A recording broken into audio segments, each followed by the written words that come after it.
Hello, welcome back Halftime TV viewers and subscribers to another episode, and today we'll be doing our first preview for the 2022 World Cup over there in Qatar. And I know this World Cup feels somewhat different because we're just over 24 hours from the kickoff, and yet we still don't feel the vibe. We still don't feel as if there's a World Cup around the corner. Sepp Blatter came out earlier on this week and he said Qatar should have never been granted the World Cup in the first place. I don't share his sentiments. I think everyone should be given the opportunity to host the World Cup. Who knows? Probably in a couple of years, we'll have it in the Caribbean as a joint entity. We can host it across Caribbean islands. But let's see if it will be feasible come then. The English captain as well for the women's side, she said she's interested in watching the World Cup as a fan. So a lot of folks aren't interested in the World Cup. But before I even go any further, let me say a big shout out to the sponsors, Quicklink Shipping and RS Sports Store. Quicklink Shipping, anything you need whatsoever shipped into Jamaica, they have you covered. And it's Christmas time now. They have the barrel deals as well. So you can check out Quicklink Shipping.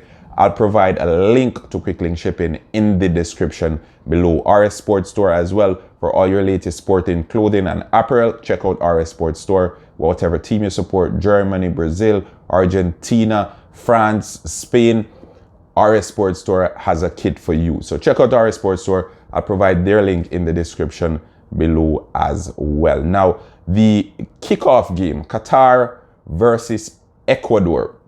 I think this game is one of those games that we'll be keeping a keen eye on because, how do I put this?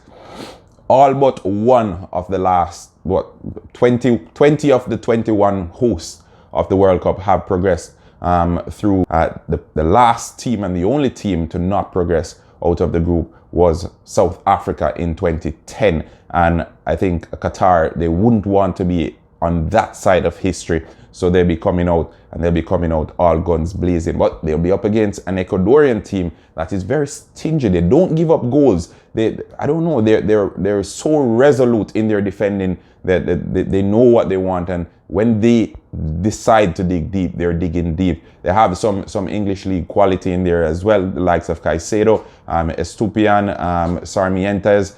All these guys play their football in the English Premier League. And I find that the remaining half or the remaining bulk of the players, they either play in the MLS or in the Liga MX. So good crop of players from the Ecuadorian team.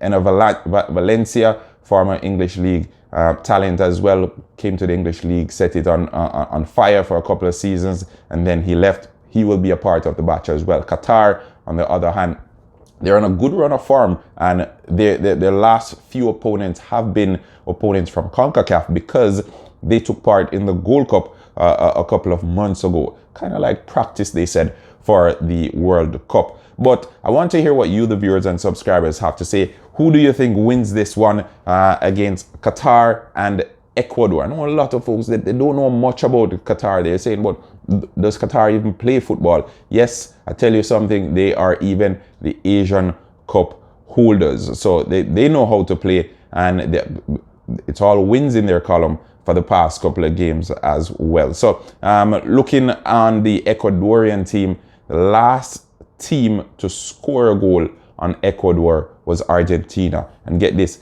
this was all the way in March of this year. So Argentina, through Julian Alvarez, they were the last team to score on Ecuador. And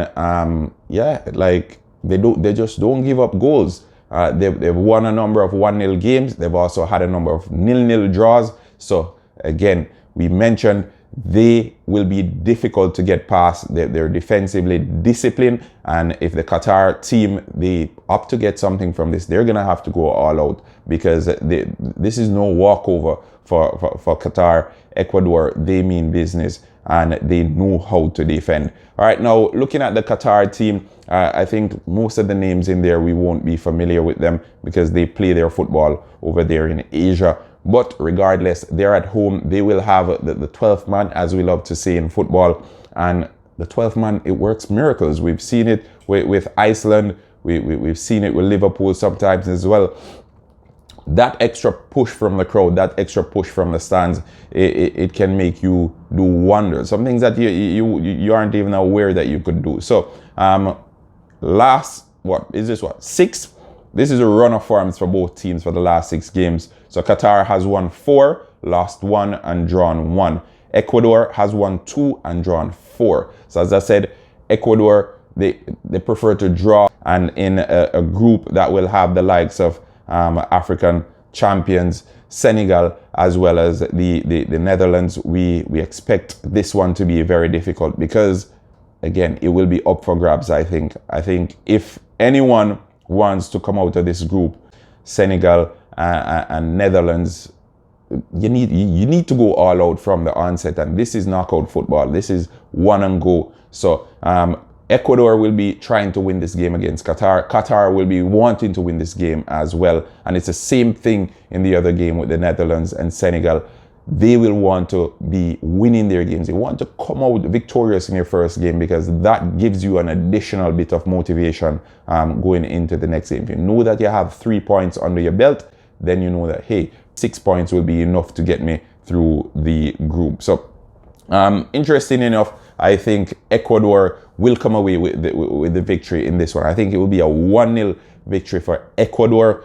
I'm curious though to hear what you guys have to say. Regardless of the form that Qatar has been in, I mentioned before, their form is down to the games that they played in the Gold Cup, because they use the Gold Cup as a practice competition or a bunch of practice games because they weren't engaged otherwise in any football. But it's CONCACAF team and it's teams that aren't at the World Cup, the teams that aren't World Cup quality, then let me put it that way. So I think the form is somewhat misleading, the form guide, if we're to take it as it is on a serious note. The quality opposition that Qatar has been up against, it will be nothing like the quality that they'll be up against at the World Cup. But I have Ecuador to win this one, 1-0. Let's hear what you, the viewers and subscribers, have to say in the comment section below. Remember, folks, like, share, subscribe, tell a friend to tell a friend, as we will continue to do our preview and our post-game analysis throughout the duration of the World Cup. Until next time, have a wonderful day.